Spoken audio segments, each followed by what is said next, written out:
চিন্তার কোনো সম্পর্ক কি আসলে আছে, নাকি এটা আবুল মনসুর আহমদ স্মৃতি সংসদ থেকে আরোপ করা হয়েছে? এটা ভাবতেই পারেন। আবুল মনসুর আহমদের আরেকটা পরিচয় আছে যে তিনি অসাধারণ স্মৃতিকথা লিখেছেন। আমাদের দেশে বড় রাজনীতিবিদ যারা ছিলেন, যেমন শেরে বাংলা একে ফজলুল হক, তিনি আত্মজীবনী লিখে যাননি, অনেক দীর্ঘ জীবন লাভ করেছিলেন। মৌলানা ভাসানী অনেক দীর্ঘ জীবন লাভ করেছিলেন। তাদের বক্তৃতা, বিবৃতি এবং সংবাদপত্রে, তাদের পত্রিকায় প্রকাশিত যাকে বলা হয় বক্তৃতার বিবরণী থেকে তাদের জীবন কাহিনী আমাদেরকে সংকলন করতে হবে। কিন্তু আবুল মনসুর আহমদ যে অসাধারণ একটা আত্মজীবনী প্রকাশ করেছেন, আমি বলবো আত্মজীবনী কিন্তু 2 খণ্ডে। উনি নিজে লিখেছেন, তিনি ব্যক্তিগত জীবন কাহিনীটা আগে প্রকাশ করেননি। তার রাজনৈতিক জীবনের কাহিনী, যেটাকে আমরা বলি স্মৃতিকথা, সেটা 1968 সনে তিনি প্রকাশ করেন। এটা লিখতে তিনি শুরু করেছিলেন আইয়ুব খান 1958 সনে ক্ষমতায় আসার পর এদেশের রাজনীতিবিদদের অনেককে কারারুদ্ধ করেছিলেন। আবুল মনসুর আহমদ ছিলেন তাদের একজন। আপনারা জানেন তিনি 50-এর দশকে 1954 সনের নির্বাচনের পর যে বাংলাদেশের কিছু কিছু মানুষ পাকিস্তানের মন্ত্রিসভায় জায়গা পেয়েছিলেন, সোহরাওয়ার্দী সাহেব প্রধানমন্ত্রী হয়েছিলেন, সেই মন্ত্রিসভায় আবুল মনসুর আহমদ ছিলেন শিল্প বিষয়ক মন্ত্রী। এবং সোহরাওয়ার্দী সাহেব কখনো বিদেশে গেলে ছুটিতে আবুল মনসুর আহমদকে প্রধানমন্ত্রীত্বের ভার দিয়ে যেতেন। মানে তিনি রাজনীতিবিদ হিসেবেও কেউ কেটা একজন ছিলেন, খুব ছোটখাটো বলা যাবে না। কিন্তু তিনি জীবন শুরু করেছিলেন সাংবাদিক হিসেবে, মানে আইন পড়েছিলেন কিন্তু আইন ছিল তার দ্বিতীয় পেশা। যেমন কলকাতায় সাংবাদিক জীবন শুরু করে তিনি কবি নজরুল ইসলামের সাথে পরিচিত হয়েছিলেন। তারপরে যে কোনো কারণে কলকাতার সাংবাদিক জীবনে যখন সংকট দেখা দিয়েছে, তখন তিনি ওকালতি করার জন্য ময়মনসিংহে ফিরেছেন।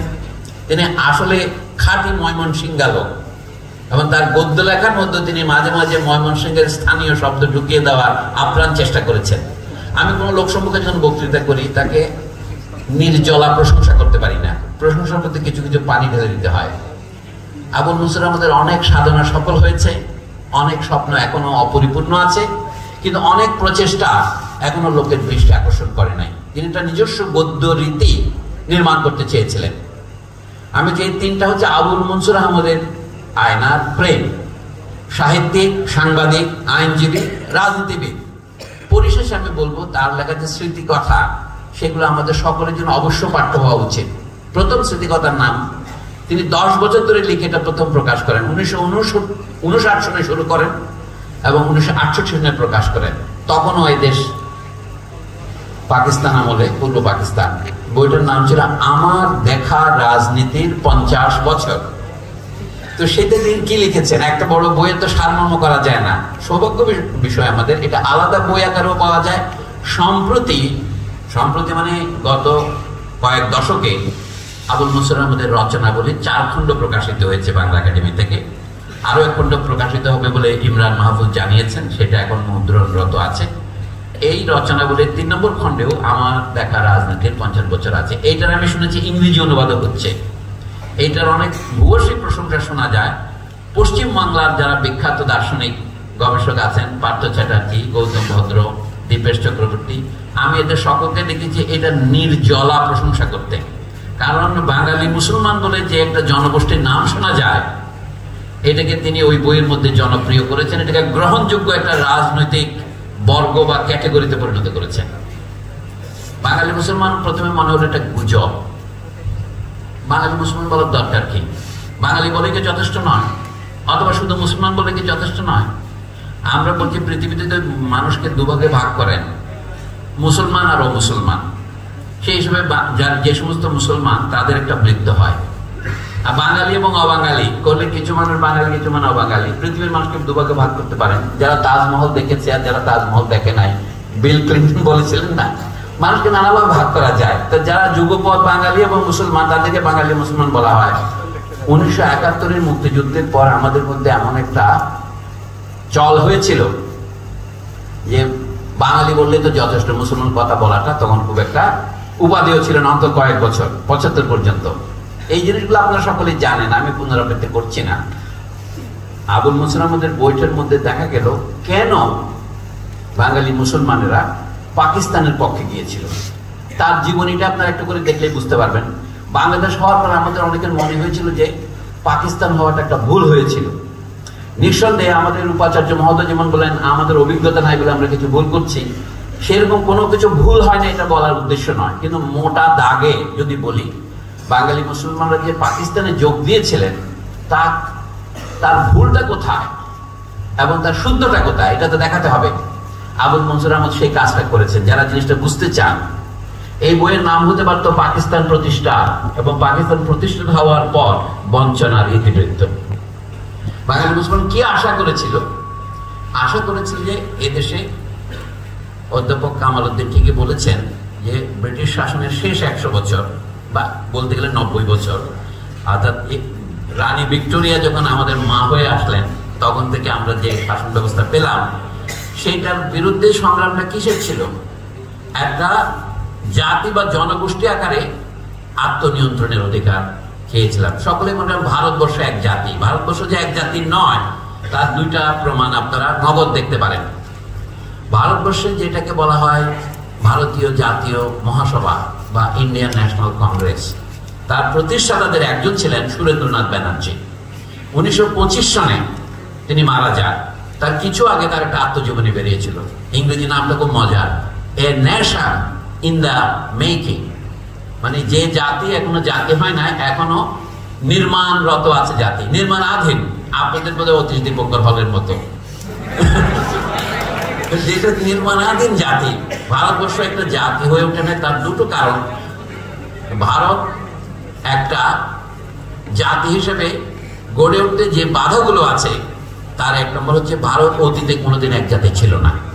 কিন্তু কোনোদিন অতীতে এক জাতি না থাকলে এক জাতি হওয়া যেমন কোনো কথা নাই। তাহলে মানুষের ইচ্ছা শক্তি গড়ে উঠতে হবে। ইচ্ছা শক্তি গড়ে তোলার জন্য মানুষের স্বার্থ বুদ্ধিও থাকতে হবে। মানুষ কোন স্বার্থে? ভারতীয় সাহিত্য বলে কোনো সাহিত্য নাই।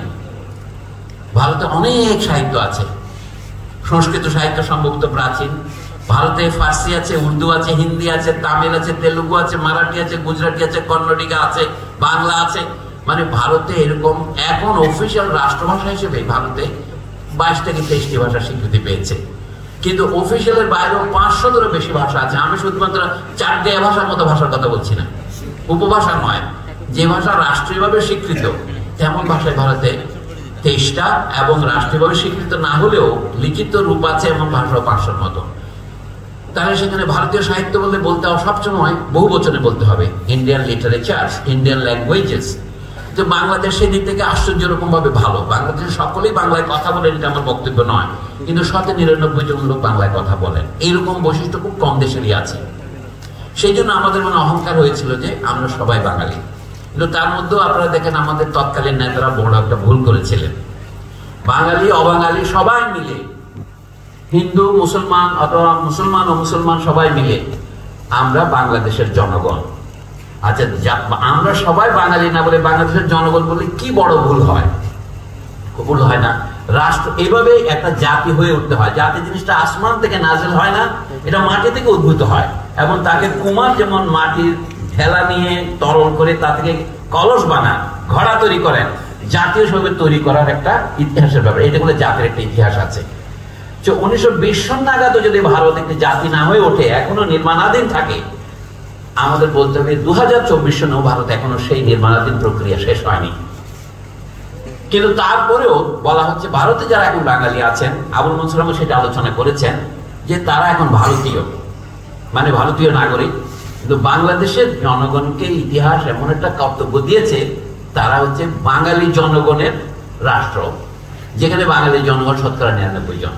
কিন্তু তারপরেও বাঙালি জনগণের যে বিনয়, সেটা হচ্ছে আমরা নিজেদেরকে বাঙালি না বলে বাংলাদেশের নাগরিকগণ বাংলাদেশী।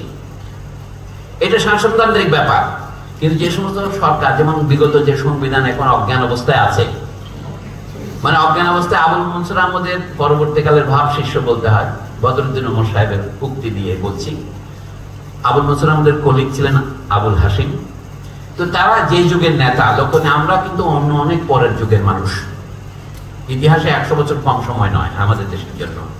আবুল মনসুর আহমদের জন্ম 1898। তিনি 1929 সনে একটা সংগঠন গঠন করেন। আমি তার পারিবারিক ঐতিহ্যের কথা আপাতত বাদ দিচ্ছি। তার পরিবারের পূর্বপুরুষরা, তার দাদারা, দাদারা এরা বড় বড় আন্দোলন করেছেন, জিহাদ আন্দোলন করেছেন। এরা হাজী শরীয়তুল্লাহ ফরাজি আন্দোলনের শীর্ষ ছিলেন, তার নামের সাথে ফরাজি লিখত। এমনকি আবুল মনসুর আহমদ বাল্যকালে ফরাজি নাম লিখতেন।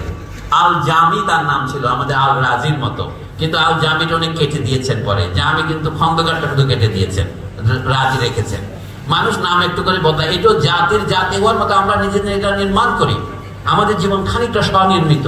আমরা নিজেদের নাম মা বাবার কাছ থেকে পাই বটে, পরে কেউ খন্দকার ছেটে দেই, কেউ খান যোগ করি। আকবর আলী খান সাহেব বলেছেন বাংলাদেশের 2 ধরনের খান আছে, আমি আরো বহু রকমের চিনি। এক ধরনের খান হচ্ছে যারা পাঠানদের উত্তরসূরি, বিশেষ করে ময়মনসিংহে যাদের বেশি বসবাস, নেত্রকোনা পর্যন্ত চলে গেছে, হয়তো আরিফ খান তাদেরই একজন।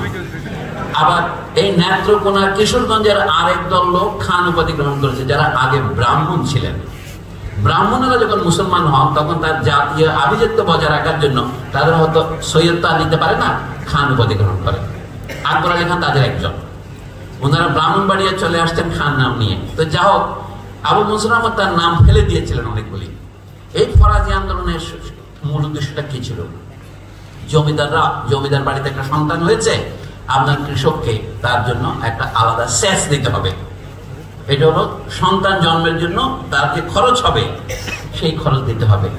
তারপরে ওখান থেকে পুকুর থেকে পানি আনতে গেলে গোসল করতে তাকে আরেকটা পানির কর দিতে হবে, আবওয়াব বলে আরবি শব্দ।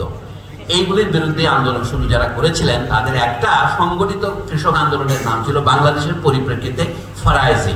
ফরায়েজির নাম হয়েছিল, ওরা বলে আমরা এই শত্রু কবলিত দেশে ইসলাম ধর্মের যেগুলি ফরায়েজি বিধান, মানে ফরজ বিধান, শুধু সেগুলি পালন করব। এটা এক ধরনের কিন্তু বিদ্রোহ। বিদ্রোহ মানে আমি তোমাকে প্রত্যাখ্যান করব, বয়কট, তোমার অধীনে অন্য কাজ করব না। সেই জন্য এইভাবে নামটা উৎপত্তি হয়েছে। আপনারা জানেন হাজী শরীয়তুল্লাহ, এই জন্য আমরা তাকে নেতা মনে করি। ময়মনসিংহ এই আন্দোলন ছড়িয়ে পড়েছিল। তো সেই স্মৃতি বাল্যকাল থেকে আছে। 1911 সন থেকে আবুল মনসুর আহমদ স্কুলে এই বিদ্রোহ করেছিলেন। তার জীবন কাহিনী পড়লে দেখবেন তিনি পরে বাংলাদেশ হওয়ার পর তার আত্মস্মৃতি প্রকাশ করেছিলেন, যেটা তার আত্মজীবনের ব্যক্তিগত অংশ। এই দুটো যদি একসাথে আপনারা পড়েন, এখন তার রচনাগুলি 3য় এবং 4র্থ খণ্ডে পাওয়া যাবে। আমার দেখা রাজনীতির 50 বছর এবং আত্মস্মৃতি, তাতে আমাদের গত 100 বছরের রাজনীতির মোটামুটি একটা পরিষ্কার চলচ্চিত্র পাওয়া যায়। তা আমি আপনাদের বলবো আবুল মনসুর আহমদের চিন্তা বোঝার জন্য এই পটভূমিটা মনে রাখা। 1929 সনে তিনি কি করলেন, আরো কয়েকজন বন্ধু নিয়ে তিনি কলকাতাতে সাংবাদিকতা করেছেন। নবযুগ পত্রিকাটা প্রথম প্রকাশ করেন নজরুল ইসলামরা, এবং তার প্রবর্তক ছিলেন শেরে বাংলা একে ফজলুল হক। নজরুল তারপর সেখান থেকে বেরিয়ে গিয়ে ওই সময় কাজ করার সময় স্মৃতি কথা লিখেছেন কমরেড মুজাফর আহমেদ। কাজী নজরুল স্মৃতি কথাতে দেখবেন নজরুল ইসলাম কথায় কথায় ছন্দ দিয়ে সংবাদপত্রে হেডলাইন লিখতে পারতেন। সাংবাদিকতার ছাত্রদের জন্য এটা খুব শিক্ষণীয় বিষয়। যে আড্ডা দিচ্ছেন তো আড্ডা দিচ্ছেন, চায়ের পর চা আসছে, কাপের পর কাপ শেষ হচ্ছে। নজরুল ইসলাম বলকে আমি তো পত্রিকায় কাজ করি, আমাকে এখন উঠতে হবে। তখন বলছেন ওঠো কবি সৈনিক, নবযুগ দৈনিক, এই বলে তিনি উঠে গেলেন। এই হচ্ছে নজরুল ইসলাম। নজরুল ইসলাম আরো বহু সুন্দর সুন্দর হেডলাইন দিয়েছেন নবযুগ পত্রিকায়। তার একটা ছিল নজরুল ইসলাম এবং মুজাফর আহমদ মিলে এই পত্রিকা চালাতেন, আরো 2-1 ছিলেন। তখন আপনারা জানেন প্রথম মহাযুদ্ধ শেষ হয়েছে, তুরস্কের ওসমানিয়া সাম্রাজ্য পরাজিত হয়েছে, ব্রিটেন এবং ফ্রান্স মধ্যপ্রাচ্য দখল করেছে। ব্রিটেন দখল করেছে ফিলিস্তিন, ব্রিটেন দখল করেছে ইরাক এবং বর্তমান জর্ডান, আর ফরাসিরা দখল করেছে লেবানন এবং সিরিয়া। যা এই যেই আগুন এখনো নেবেনি, সেই সময় ব্রিটিশরা জর্ডানের রাজবংশের সন্তান বাদশাহ ফয়সলকে ইরাকের বাদশাহ নিয়োগ করে, ইরাকের রাজতন্ত্র কায়েম করে। একটু পরে আমি আলোচনায় আসবো আমরা কেন প্রজাতন্ত্র বলি।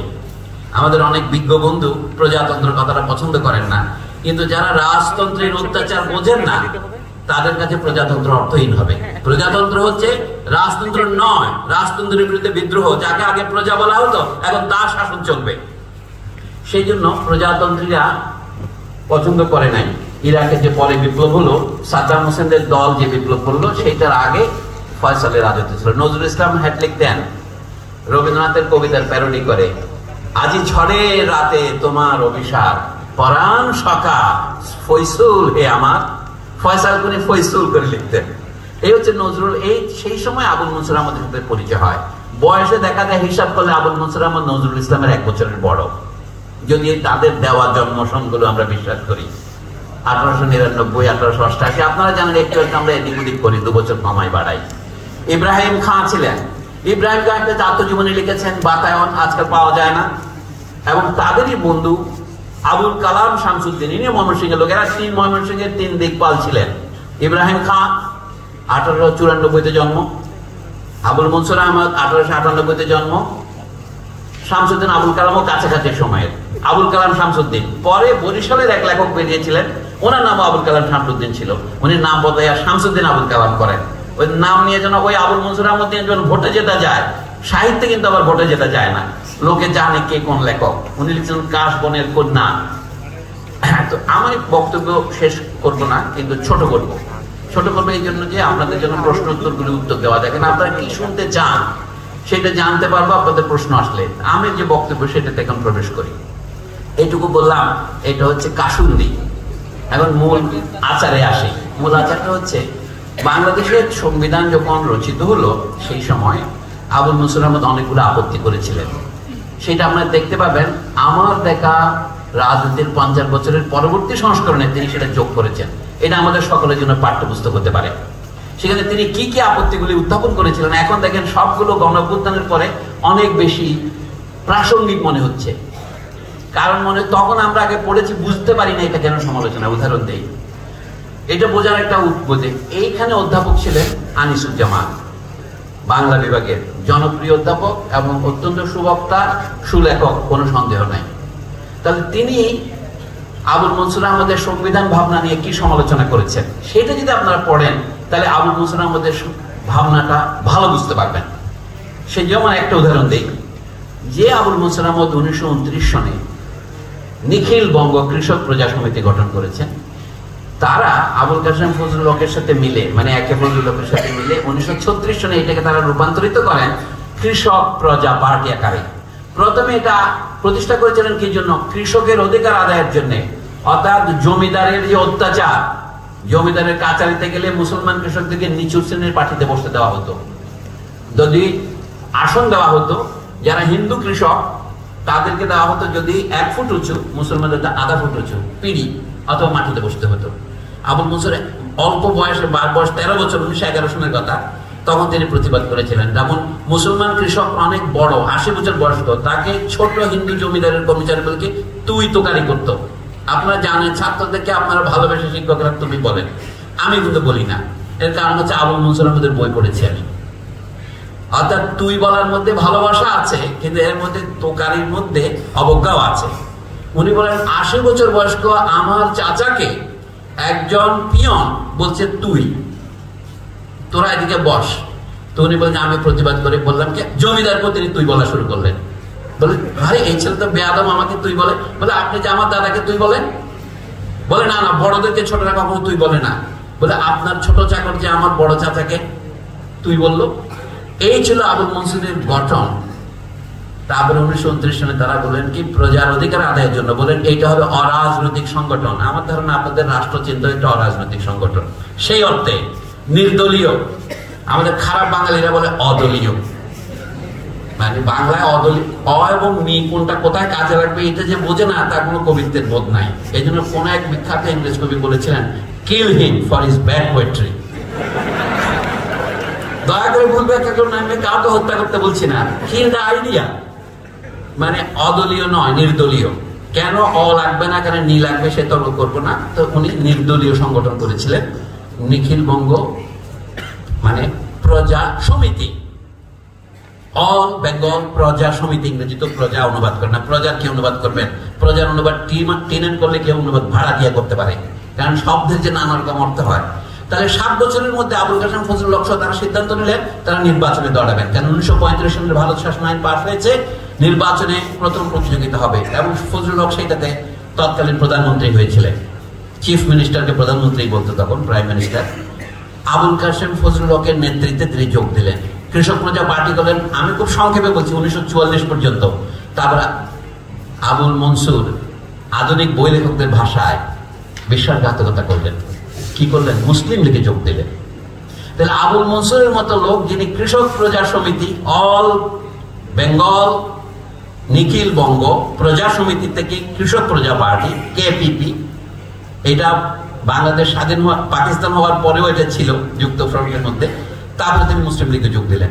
তিনি মুসলিম লীগে যোগ দিলে ফজলুল হক যোগ না দিয়ে পারে? ফজলুল হক তো মুসলিম লীগে আগে যোগ দিয়েছে, আপনারা জানেন। লাহোর প্রস্তাব উত্থাপন করা হয়েছে ফজলুল হককে দিয়ে, ইত্যাদি। এই কাহিনীতে বলছি, এই হচ্ছে বাঙালি মুসলমানদের রাষ্ট্র প্রতিষ্ঠার পিছনের ইতিহাস। অধ্যাপক আনিসুজ্জামান একটা প্রবন্ধ লিখেছেন, আপনারা দেখেন যে বইটা আমি সঙ্গে নিয়ে আসছি, এই জন্য আমি যদি না পড়ে আপনারা বিশ্বাস করবেন না আনিসুজ্জামানের মতো লোকের লিখতে পারে। এবং এটা আবার ইমরান মাহমুদ সাহেব ভালো করে ছাপিয়েও দিয়েছেন। আল্লাহ তাকে অনেক রাষ্ট্রচিন্তার বরকত দান করুন। আচ্ছা, দেখছি কি উনি বলছেন কি, আবুল মনসুর আহমদ বলছেন বাংলাদেশ যে স্বাধীন হয়েছে 1971 সনে, এটার বীজ বপন করা ছিল 1947 সনে। 1947 সনে আমরা যা চেয়েছিলাম তা পাইনি। আমরা পুরা বাংলাদেশ চেয়েছিলাম এবং আসাম চেয়েছিলাম, কিন্তু ব্রিটিশদের হাতে যেহেতু সভাপতিত্বের ভার ছিল, তারা আম্পায়ার ছিল, তারা দেখেন 1905 সনে যেটা নতুন প্রদেশ ইংরেজরা তৈরি করেছিলেন, বুঝলাম তাদের কূটবুদ্ধি এবং প্রশাসনিক প্রয়োজনের যে অজুহাত, সেটা সত্য ধরে নিয়ে বললাম, পূর্ববঙ্গ ও আসাম প্রদেশ করেছিল, তাদের ঢাকা রাজধানী হয়েছিল। ঢাকা এর আগে সপ্তদশ শতাব্দীতে মুঘলদের রাজধানী ছিল। এটা অষ্টাদশ শতাব্দীর শুরুতে মুর্শিদ কুলি খান নিয়ে যান মুর্শিদাবাদে, ইংরেজরা তারপরে নিয়ে যান 1772 সনে কলকাতায়, ইত্যাদি। আপনারা সব কাহিনী জানেন। তা ঢাকায় 1905 সনে আবার রাজধানী আসলো, আর পটভূমি করলো আসামকেও। এইটা পশ্চিমবঙ্গের বন্ধুরা মেনে নিলেন না। তো তারা এটা, এই জন্য তাদের ভাষাটা লক্ষ্য করেন, এর নাম কি, বঙ্গভঙ্গ বিরোধী আন্দোলন। কিন্তু আমরা বাঙালিরা সবকিছু সংক্ষিপ্ত করে বলি বঙ্গভঙ্গ আন্দোলন। আসলে এটা বঙ্গভঙ্গ বিরোধী আন্দোলনের সংক্ষিপ্ত রূপ হচ্ছে বঙ্গভঙ্গ আন্দোলন, পার্টিশন অফ বেঙ্গল। আচ্ছা, আপনি ক্ষণিকের জন্য পূর্ববঙ্গের চাশমাটা পরে দেখেন তো ঘটনার দিকে। ভাই গিরিশচন্দ্র সেন, যার বাড়ি ছিল নরসিংদী, উনি কিভাবে দেখেছিলেন? উনি বলেন পূর্ব বাংলার দিক থেকে দেখলে মনে হয় এটা মোটেও বঙ্গভঙ্গ নয়, কি এটা নতুন একটি প্রদেশ সৃষ্টি, নতুন একটা রাষ্ট্র সৃষ্টি, যার রাজধানী হবে পূর্ববঙ্গের শহর ঢাকা। এখন নতুন প্রত্নতাত্ত্বিক খনন কার্যে যে ফলাফল পাওয়া যাচ্ছে, খবরে প্রকাশ, ঢাকা শহরের বয়স 400 বছর নয়। আমরা মনে করি ঢাকা বোধহয় 400 বছর আগে তৈরি হয়েছে। এর আগে সোনারগাঁ ছিল, এর আগে সাভার ছিল, রাজা হরিশ্চন্দ্রের রাজধানী, পানাম ছিল আপনার মুঘলদের আগের, মানে ফখরুদ্দিন মুবারক সাথে রাজধানী। তার আগেও ঢাকা যে একটা প্রতিষ্ঠিত শহর ছিল, তার ভিতরে পাওয়া মাটির নিচের তৈজসপত্র, তার কার্বন পরীক্ষা করে দেখা যাচ্ছে, কার্বন 14 পরীক্ষা দেখাচ্ছে এর বয়স 2500 বছরের কম নয়। তার মানে এখানে আগেও জনবসতি ছিল। এই বিষয়ে প্রতিযোগিতা করতে পারে ঢাকার সাথে একমাত্র বাংলাদেশের চট্টগ্রাম শহর, মানে প্রাচীনতার দিক থেকে, বুঝতে পারছেন? তাহলে ঢাকা প্রাচীন শহর, চট্টগ্রাম ছিল তখন ইস্ট বেঙ্গল রেলওয়ের হেডকোয়ার্টার। এটা ছিল পূর্ববঙ্গ প্রদেশ করার একটা ফল। তো সেটা যখন রোধ হলো, পশ্চিমবঙ্গের দিক থেকে যারা দেখেন তারা এটাকে বঙ্গভঙ্গ বলেন। পূর্ববঙ্গের দৃষ্টিকোণ থেকে যদি কেউ দেখেন, এটাকে আমরা বলি পয়েন্ট অফ ভিউ। এই যে আপনাদের প্রেক্ষাপট, প্রেক্ষা মানে দেখা, দেখার পটভূমিতে এটা নতুন দেশ সৃষ্টি হতে পারে। কিন্তু সেটা 6 বছরের আন্দোলনের মাধ্যমে সেটা ইংরেজিতে বলে আনসেটলড সেটল ফ্যাক্ট। আমাদের সুরেন্দ্রনাথ ব্যানার্জি, যার নাম আগে নিয়েছে, তিনি বলেছিলেন we shall unsettle the settle fact. Settle ফ্যাক্টটাকে বলেছিলেন George Nathaniel Curzon, lord Curzon. এই কাহিনীটা হচ্ছে পূর্ববঙ্গের রাষ্ট্র প্রতিষ্ঠার বিষয়। আপনি যদি একটা দালান নির্মাণ করতে চান 14 তলা, আপনার তার ফাউন্ডেশন কত দিতে হবে? আপনার তো ইঞ্জিনিয়ার হওয়া লাগবে এটা বোঝার জন্য। আপনার ডিপার ফাউন্ডেশন না হলে আপনার হায়ার অল্টিটিউড করতে পারবেন না। এখন আনিসুজ্জামান সাহেবের কথা শুনলে আপনাদের মানে ভীম ধরে যাবে। আমি তার লেখা থেকে পড়ছি। উনি বলছেন, অন্যত্র আমি তার এই দৃষ্টিভঙ্গির সমালোচনা করেছি, তার মানে আবুল মনসুর আহমদের। আনিসুজ্জামান থেকে বলছি, আমার বক্তব্যের সার কথা এই, লাহোর প্রস্তাবে, মানে 1940 সনে যে লাহোর প্রস্তাব উত্থাপিত করার উদ্যোগ উঠেছিল, মানে 23শে মার্চ, সেই কথাটি বলছে, লাহোর প্রস্তাবে যে পূর্ব পাকিস্তানের কল্পনা করা হয়েছিল তার মানচিত্র আর 1971 খ্রিস্টাব্দের মানচিত্র এক নয়। এটা তো স্কুল শিশুও জানে।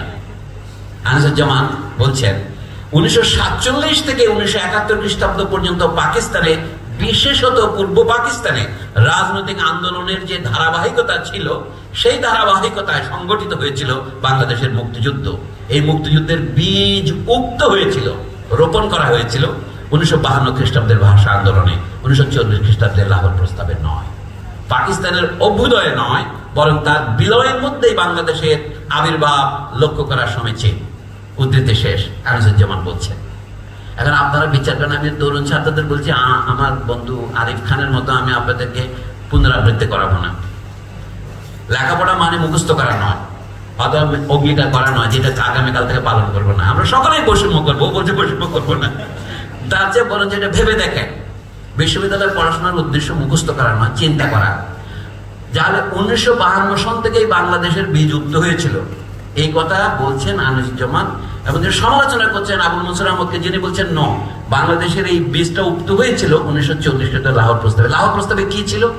লাহোর প্রস্তাবে বলা হয়েছে এই যে ইংরেজ শাসনাধীন ভারতবর্ষের যে সমস্ত অঞ্চলে মুসলমান জনগোষ্ঠী সংখ্যাগরিষ্ঠ অথচ তারা নিপীড়িত, সারা ভারতে তারা সংখ্যালঘু, কিন্তু যে এলাকাগুলিতে তারা সংখ্যাগরিষ্ঠ সেগুলি নিয়ে পৃথক পৃথক রাষ্ট্র গঠন করিতে হইবে। ইংরেজিকে ইন্ডিপেন্ডেন্ট স্টেটস, স্বাধীন স্বাধীন রাষ্ট্র। বাংলা ভাষায় বহু বচন করার বহু নিয়ম আছে, একটা হচ্ছে পুনরাবৃত্তি, একটু একটু পৃথক পৃথক, এটাও কিন্তু বাংলায় বহু বচনের নিয়ম। বাংলায় শুধু রাষ্ট্রগুলি বলার দরকার নাই। মোহাম্মদ আলী জিন্নাহ কি করলেন? তিনি তখন কিন্তু কংগ্রেসের, মুসলিম লীগের প্রথম দিকে কংগ্রেসের সদস্য ছিলেন, মুসলিম লীগের সভাপতি দ্বিতীয়বার যখন হলেন তখন একটা শর্ত আদায় করলেন, আমাকে আজীবন প্রেসিডেন্ট করতে হবে এবং সর্বাধিনায়ক করতে হবে। 1934 সনে তিনি ফিরে এলেন, লন্ডনে পালিয়ে গিয়েছিলেন 1929 সনে। ওই নেহেরু রিপোর্টের পর ওই কমিটিতে তিনি বিরক্তি প্রকাশ করে লন্ডনে গিয়ে ওকালতি শুরু করেছিলেন। জিন্নাহ সাহেব যে উকিল হিসেবে খুব ভালো ছিলেন তার বিষয়ে কোনো সন্দেহ নাই, ইংরেজরাও তার কাছে হেরে যেত। তিনি 1934 এসে বলেন এই শর্তে যে আমার কথার প্রতিবাদ কেউ করতে পারবে না, সেই হিসাবে আমি বাংলাদেশে মানে ভারতে আসবো। উনি এলেন। 1948 সালে মৃত্যু পর্যন্ত তিনি সর্বাধিনায়ক ছিলেন। তখন তার সাথে দ্বিমত করতে পারে এমন কেউ ছিল না, এবং ফজলুল হককে পর্যন্ত তিনি মুসলিম লীগ থেকে বের করে দিতে পেরেছিলেন। ফজলুল হক খুব বড় নেতা, সোহরাওয়ার্দী খুব বড় নেতা, বাংলাদেশে জিন্নাহর কাছে কিছু নেই সারা ভারতে। এবং জিন্নাহর একক কর্তৃত্বের সিদ্ধান্ত হলো, জিন্নাহ দুটো কাজ করেছে, আপনারা এটা জানেন, আমি এটা মনে করে দিচ্ছি। জিন্নাহ বাঙালি মুসলমানদের কি ক্ষতি করেছেন? একটা প্রথম ক্ষতি হচ্ছে 1916 সনের লখনৌ চুক্তি। লখনৌ চুক্তির আগে ইংরেজরা ব্যবস্থা করেছিল যে সংখ্যা সাম্য অনুসারে হবে, অর্থাৎ যেখানে যত জনগোষ্ঠী তার তত পার্সেন্ট আপনার পার্লামেন্টারি সিট হবে, লেজিসলেটিভ অ্যাসেম্বলিতে। জিন্নাহ বলছে না, বাঙালি মুসলমানরা যদি 55 জন হয় তাহলে তারা তো 55 সিট পাবে বাংলায়। জিন্নাহ বলেন তোমরা 15 ভাগ আত্মত্যাগ করো। কি জন্য? উত্তরপ্রদেশের মুসলমানরা মাত্র 14 ভাগ, তোমরা তোমাদের 15 ভাগ দিয়ে দিলে তারা 29 ভাগ পায় সিটের দিক থেকে।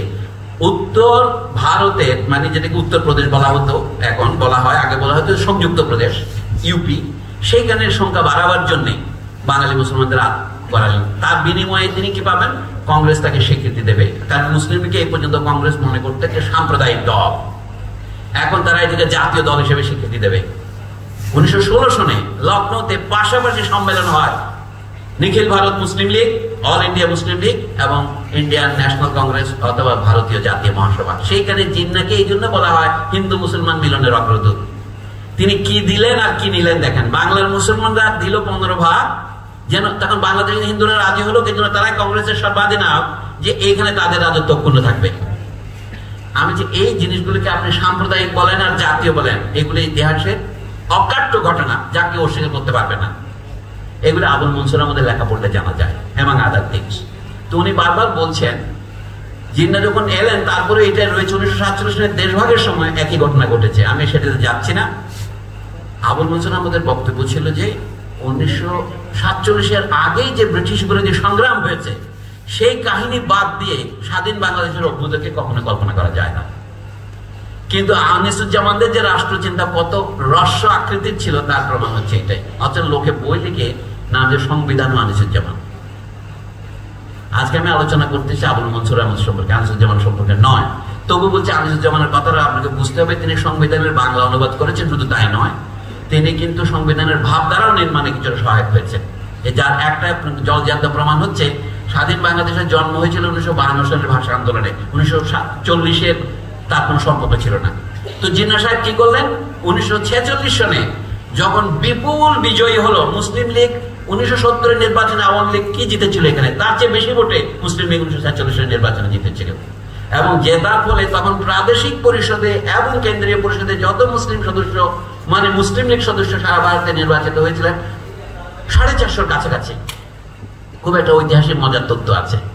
বাংলাদেশের 1970 নির্বাচনের পরে তখনও দক্ষিণবঙ্গে নির্বাচন হয় না ঝড়ের কারণে। তখন হয়েছে কি, আপনারা দেখবেন যে সমস্ত লোক নির্বাচন হয়েছিলেন তাদের শপথ নিয়েছিলেন শেখ মুজিবুর রহমান রেসকোর্স ময়দানে। সেখানে যত সংখ্যক ছিল মুসলিম লেজিসলেটিভ অ্যাসেম্বলির সদস্য সংখ্যা তার কাছাকাছি ছিল।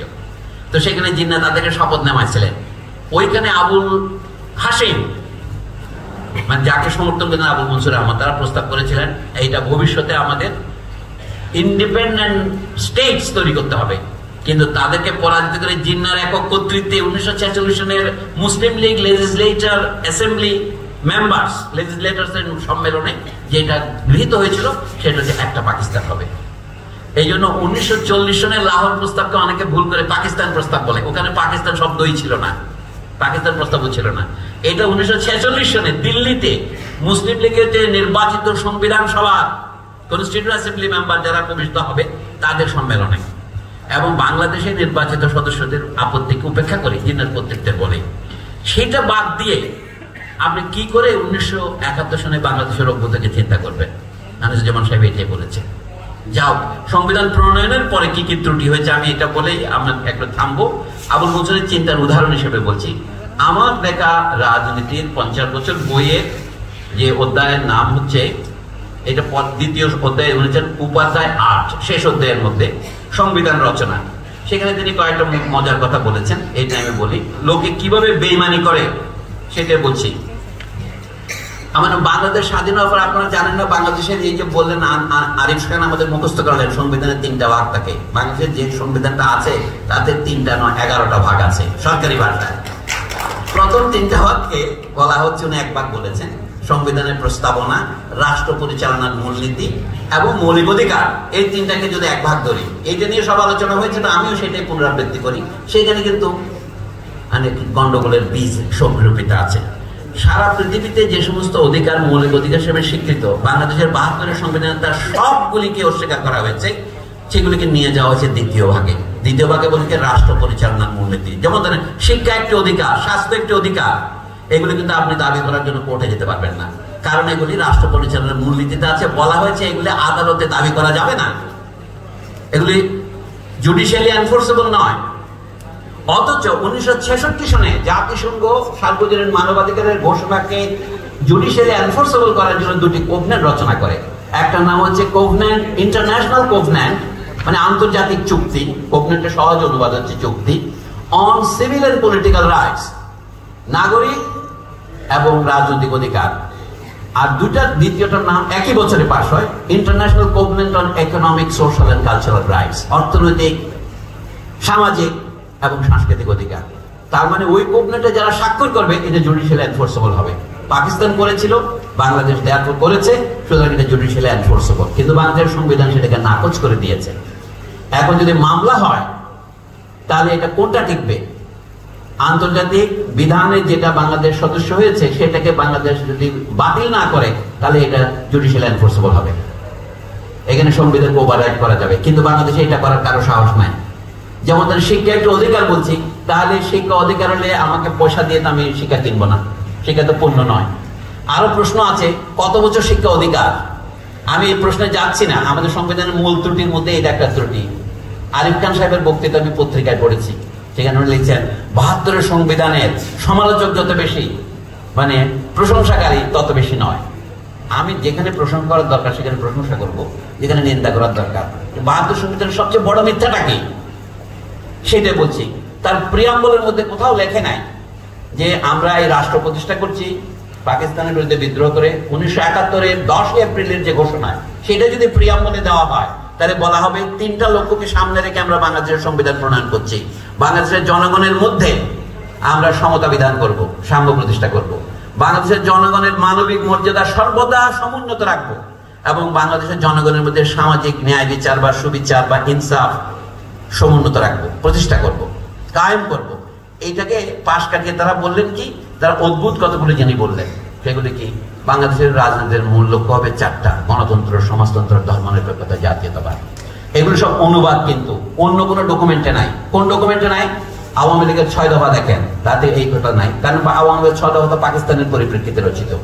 ছাত্র সমাজের যে 11 দফা, যেটা নির্বাচনের ম্যান্ডেট হিসেবে দাবি করা হয়েছে, 6 দফা বা 11 দফা বাস্তবায়নের লক্ষ্যে আওয়ামী লীগকে জয়ী করুন, সেখানেও কিন্তু শুধু লেখা আছে পাট প্রভৃতি প্রধান শিল্প জাতীয়করণ করিতে হইবে। সমস্ত তো লেখা সাহস পায় নাই।